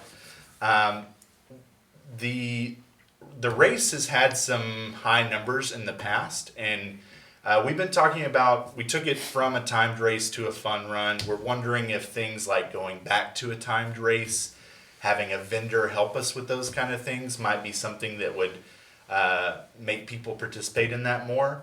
We really did like this year having it on Saturday, so we kind of had a built-in audience before Deutschen Pfest opened at 10 a.m. So we had people already kind of queuing up because of the community fair and the fun run. So we like the timing of it.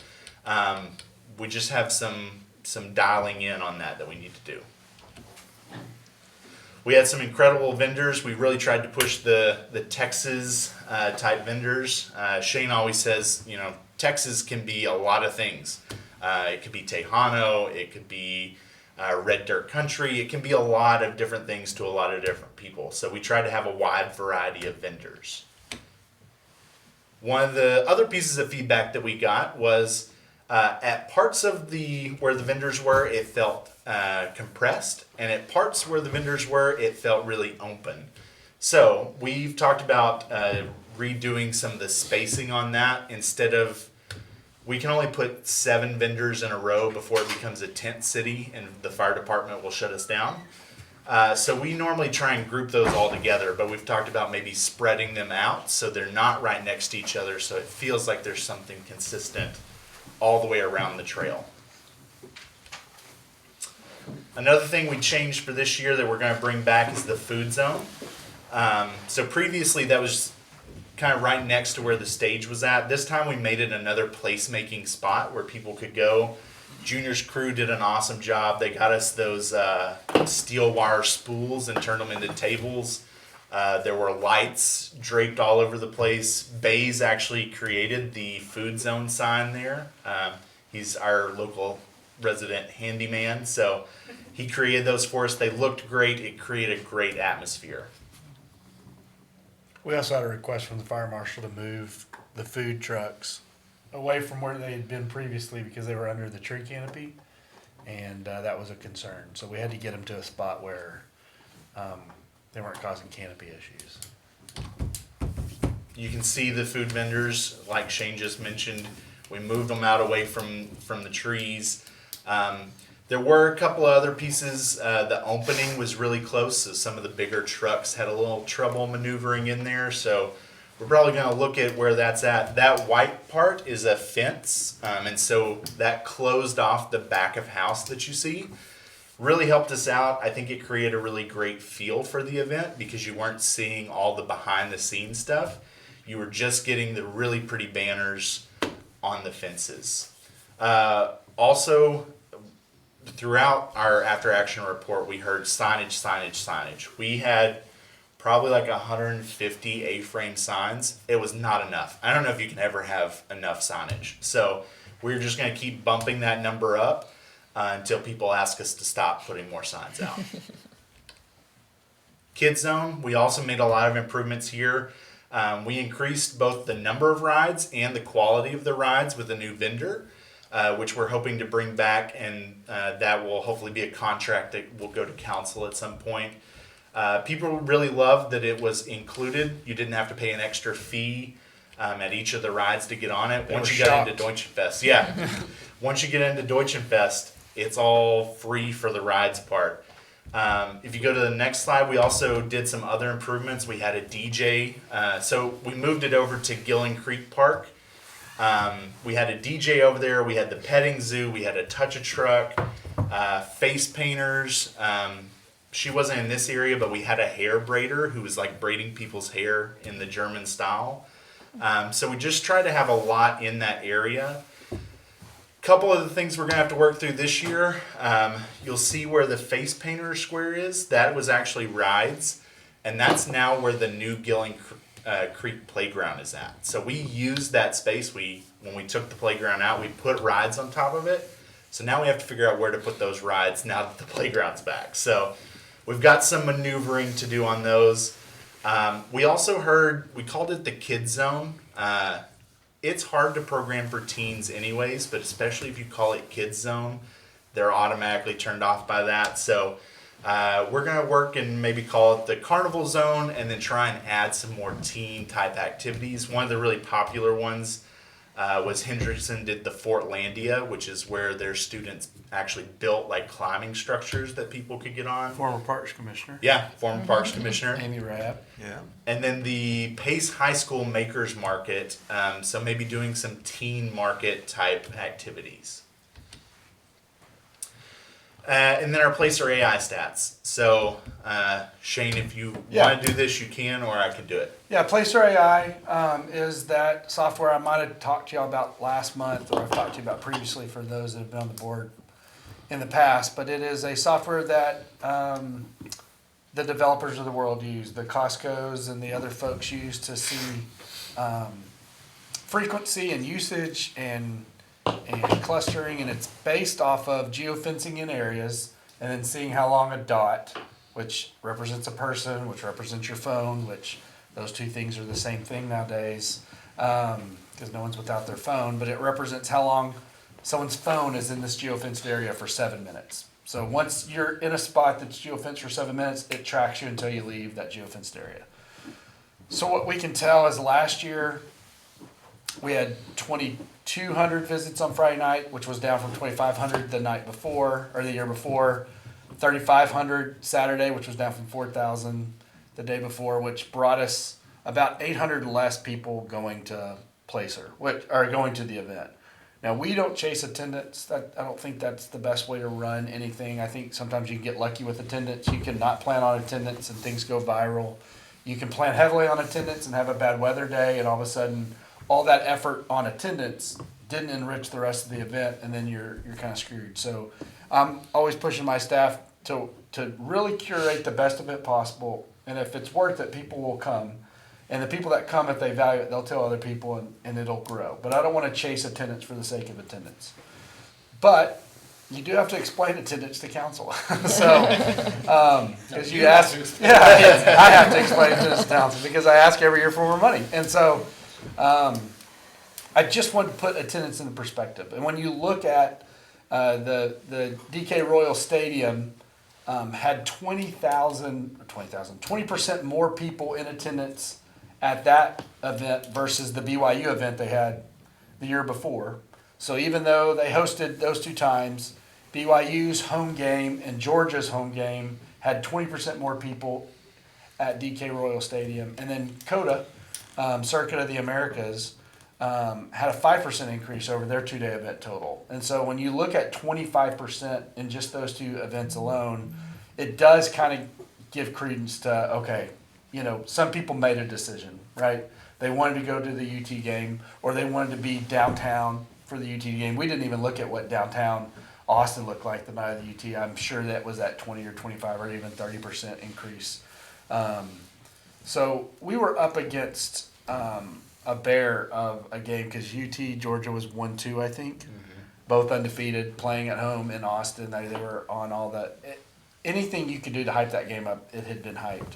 And so we did our part to host that game, to have that TV, and a lot of people enjoyed it. In fact, we thought previous year, let's bring in a named artist for the first time. And so we brought in, what's his name? I don't know. Bart Crow. Bart Crow. He has a name. Yeah. His mom named him Bart. That's not my fault. But Bart Crow, he was a one-hit wonder at least, right? I mean, he had Popular red dirt country, Texas country artist. and his own son went to the UT game versus coming to our event. So, and he admitted that on stage in front of the 30 people that watched him versus the 300 people that sat in front of the TV and watched the UT game at our event. And so, I think we've learned that this event is an event where you have quality music, but you don't pay top-end dollars for it. Unlike Slice, where we bring in, you know, someone like Lost Lonely Boys. I even think Lost Lonely Boys would have had a tough time with the dynamic that we had for Deutschen Fest last year. So we were down. We are trying to improve the areas that we did what we think really well and work on the things that we've heard feedback on. But I do want y'all to know that I'm never pushing my staff for just attendance. We're not chasing that because first of all, there's not a lot of glory in it. I think a lot of people can chase it, and you can do something superficial to gain more attendance. I don't think it enriches the event or the person's experience at the event. That's what we care about, is putting on events that this community really appreciate, the intentionality of it. And if we do that, I think eventually we'll win out on the other side. And we had, up until this year, the last 3 or 4 years, we had the highest numbers that we could record. Now, there was a citizen steering committee that ran this event for years prior, and we don't have records to some of their stuff. And we've heard anecdotally there were some great years in the past as well. So I'm not going to say that our event was the most attended event in the history of Deutschen Fest, but the numbers that we have, looking at our Placer AI that goes back, I think 2018, it was the highest numbers that we could pull from anything. And so we had some success doing it, curating the event the way we were curating it. And I want y'all to understand we're going to work with y'all to continue doing that.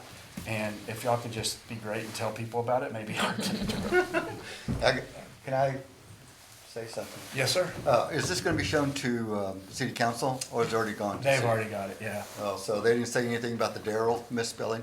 Can you just Oh. call it DKR? Did I misspell Daryl? Somebody did. Well, it's definitely me. Junior, you haven't even said Hurts me, anything. man. That hurts. Listen, Seeing Daryl. as an up there. Oklahoma fan, you know, I spelled it with it. I understand. That was the other brother, Daryl. Yeah. His other brother. What's funny is he's a Sooner. I misspelled a Sooner. Okay. Oh, Yeah, so last thing, save the date, third weekend in October, the 17th and 18th at Pfluger Park. We hope to see you all there, and we will have lots of opportunities to encourage you to be there again this year, because this will be a pretty much every commission type thing. and I'll say, because I think this question is probably something you're thinking, and it's warranted. Shane Coda's that same weekend every year. UT plays at some point Somebody, yeah. every year. Why not move it, right? And we absolutely could. And we've talked to council about that. We also work with the council event subcommittee, so there's 2 council members we work with.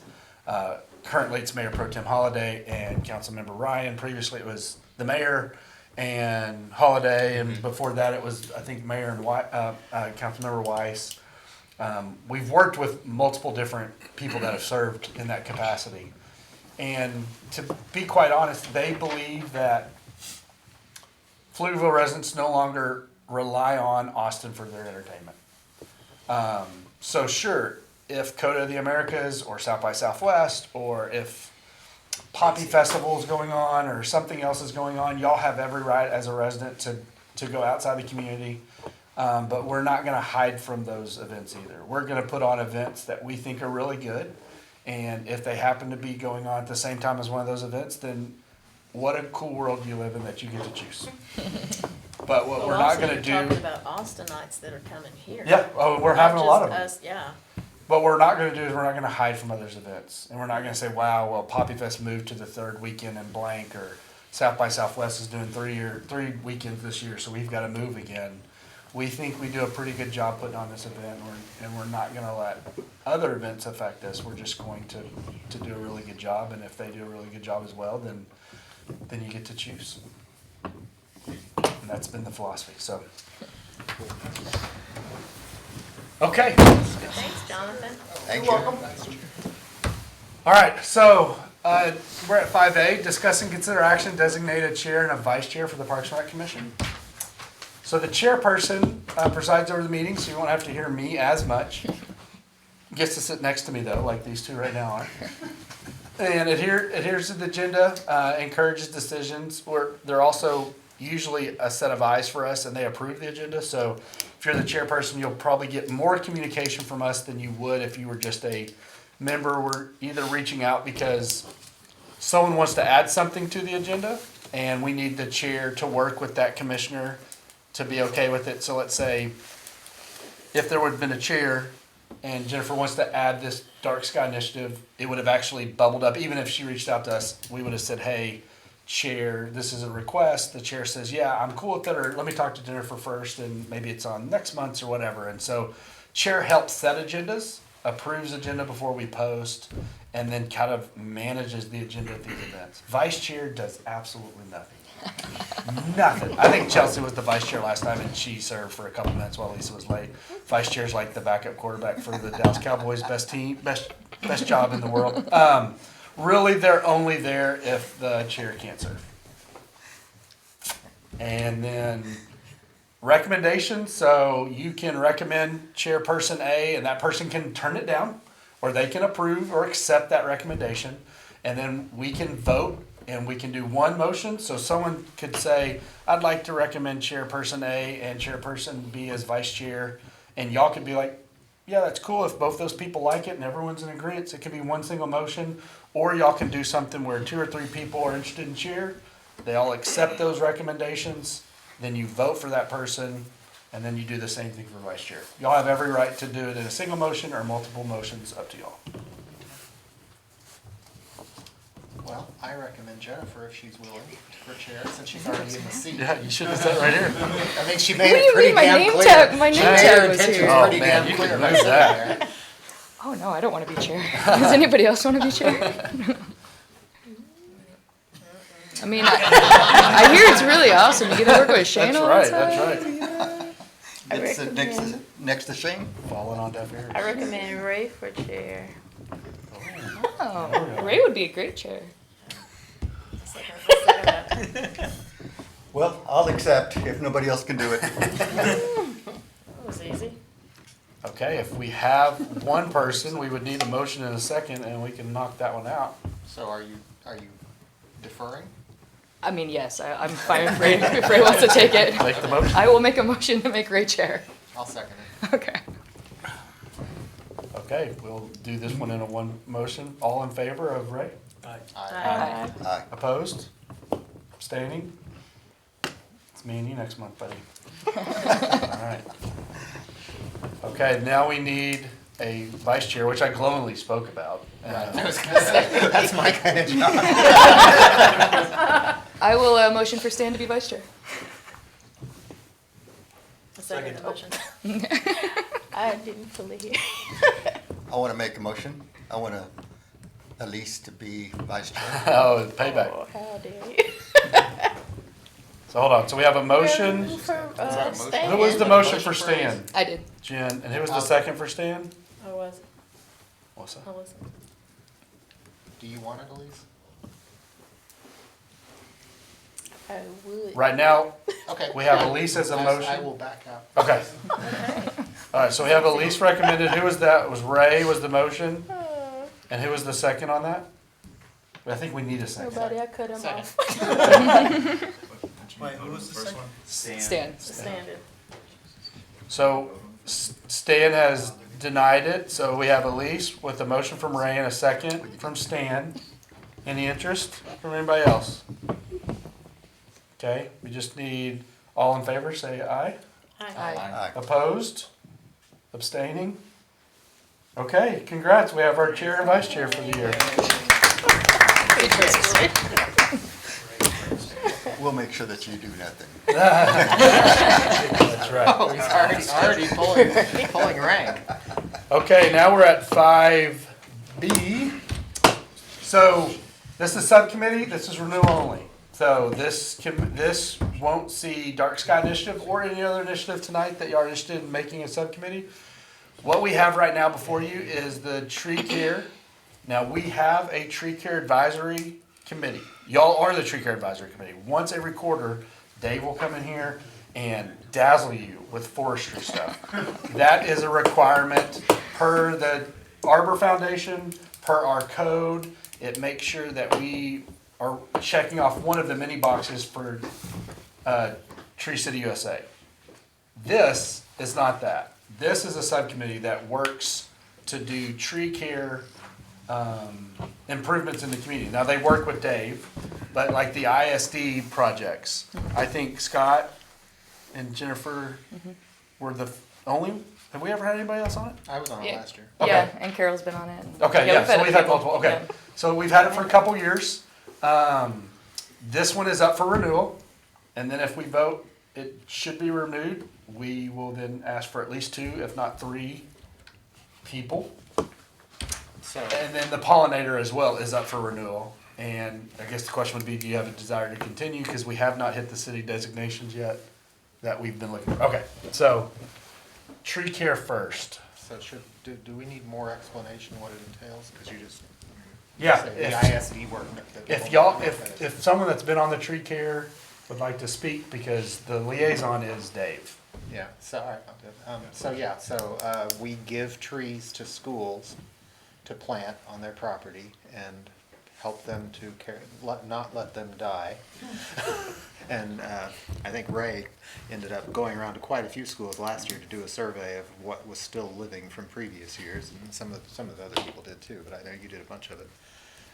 And then work with the contacts at those schools, to identify a contact at those schools and work with them to make sure that gets done and stuff. And then we had the planting a couple of months ago that what was that? Arbor Day? Was that Arbor Day? Yeah, and helped to organize that. That was really all, wasn't it? Pretty much, you had to coordinate with the schools themselves, with the principal, was probably the principals who I spoke with more than anybody else. Designated spots, make sure they had the irrigation in place, and then go back and check after the trees got put in. But it was coordination up front with a lot of these schools. And Dave is hilarious. Yeah. I will say you're now the chair, but my recommendation would be to take these individually and to vote if y'all want to keep the tree care for another year with a motion, a second, and a vote. And then what I think is try to do one motion of who's interested, maybe see if there's less than 3 people, 2 or less that are 3 or less that are interested in serving, and then you do that in one motion. But y'all could also do those individually as well. So you might talk about the quorum of this business. Yeah, great point. So a subcommittee is, so we work in a quorum. Everything we're doing here tonight, we had to post it for 72 hours.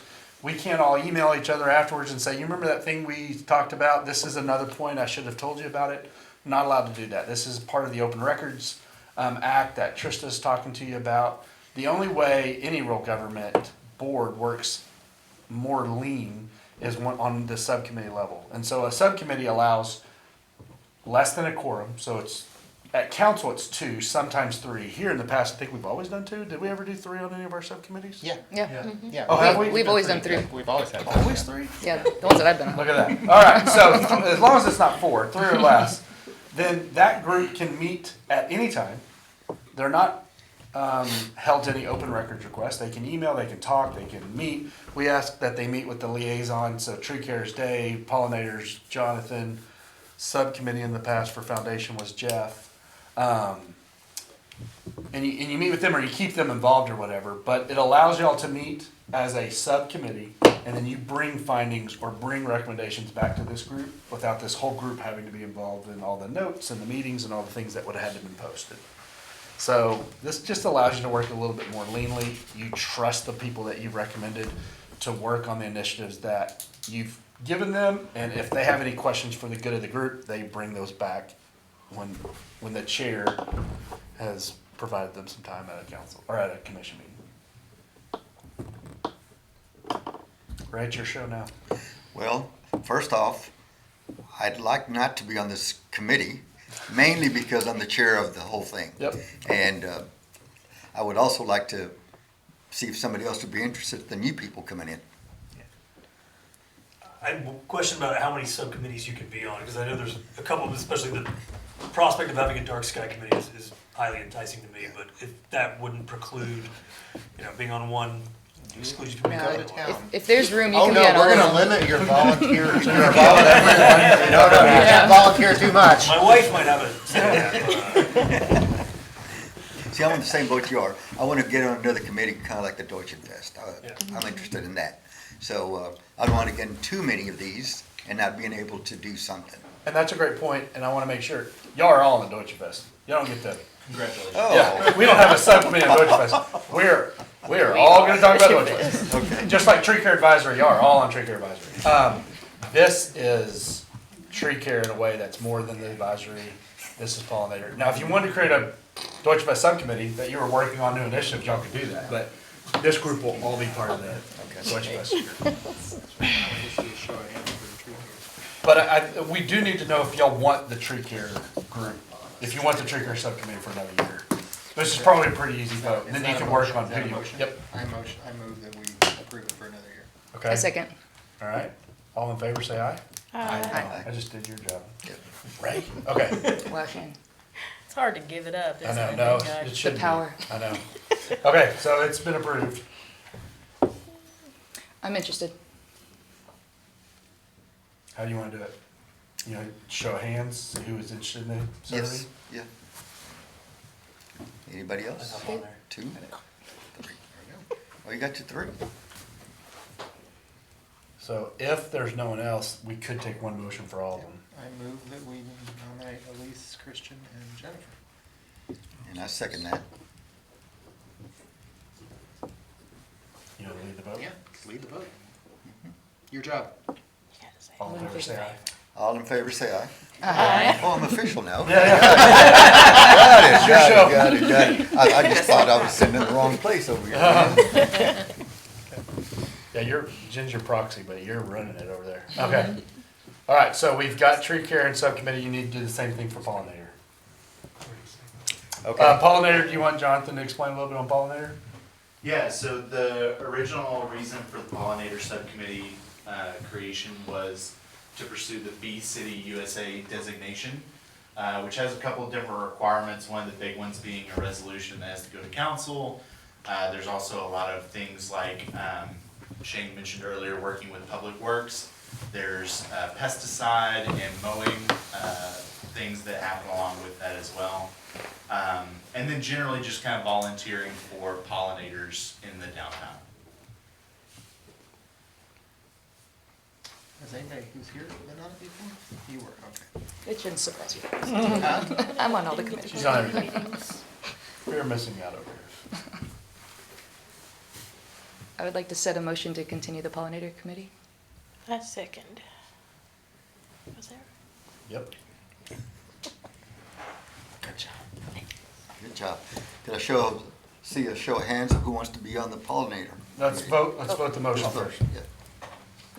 So all in favor, say aye. All in favor, say aye. That we're gonna- Aye. Against. Any Against? opposing? Yep. Anybody against it? Abstain? Okay, we're good. That's passed. Now you just need 3 or less. I'm interested. Show of hands. That's 2, that's 3. Trista's gonna be so very proud of us. I don't think she would. This is good. Okay, so we need someone, to make a motion for those 3. I move that Jennifer, Kenita, and Efren are the pollinator subcommittee. For the busy bees. Okay, we have a motion and a second. We just need a vote. Who seconded? Christian. I second. Oh, alright, thanks, sorry. We're all scrappy. We need after this one. Who said what? What did you get? Who's up first? I didn't get that at all, yeah. We're definitely gonna be rewinding and stopping. Okay, is there a vote? Everybody okay to vote? Everybody say aye? Aye. Any noes out there? Anybody abstaining? Okay, we made it through.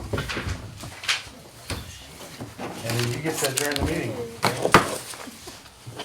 I move that we adjourn the meeting. A second. Oh, did you have it?